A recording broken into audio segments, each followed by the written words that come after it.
શ્રી કૃષ્ણ. આજે તો વાડીએ જવાનું હતું ભાત લઈને, તો પપ્પા કે હાલો તમે પણ ભેગા. તો હું પપ્પા ને દ્વિજા બધે ભાત રેડી કરીને પછી હાલતા થયા. જો સરસ મજાનું ટિફિન પણ રેડી કરી લીધું છે. પછી દ્વિજા તો ઉતાવળે ભાગી. પછી પપ્પાને અમે બધા પંપ ને લઈને આવ્યા, કેમ કે પંપ એક ઘટતો તો મૂલી આવે મતાથી ગૌમૂત્ર અને ખાટી છાશ ને બધું છાંટવાનું હતું. અને એટલા ગંધા હતા કે વાત પૂછવામાં. પછી ટિફિન ખોલીને બેસી ગયા.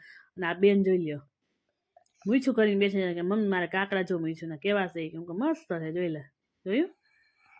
એ માટે કોમેન્ટ કરી દેજો, લાઈક કરજો, અને સબસ્ક્રાઇબ કરજો ચેનલને, લાઈક છે સબસ્ક્રાઇબ. તો આવો વિડિયો કોઈને ના ગમ્યો હોય તો લાઈક કરજો, શેર કરજો, સબસ્ક્રાઇબ કરજો. પછી આવી ગયા ઘરે. મમ્મી જો ધાણા ને મેથી બધી સુધારવા માંડ્યા, કેમ કે અમારે બનાવવાના હતા ભજીયા. પછી છેલ્લે મરચાનો વારો કાઢી જ નાખ્યો. પછી અમે મોજથી મસ્તીના ફેરા અમે ભજીયા. પણ આ કામ તો હજી બાકી જ હતું. કેટલો પથારો કરીને અમે બેઠા હતા, જોઈ લ્યો. પછી ભજીયાનું બધું રેડી પાઇટ ઉપર પાથરી દીધું હતું. તો ચાલો હવે મળીએ આપણે નવા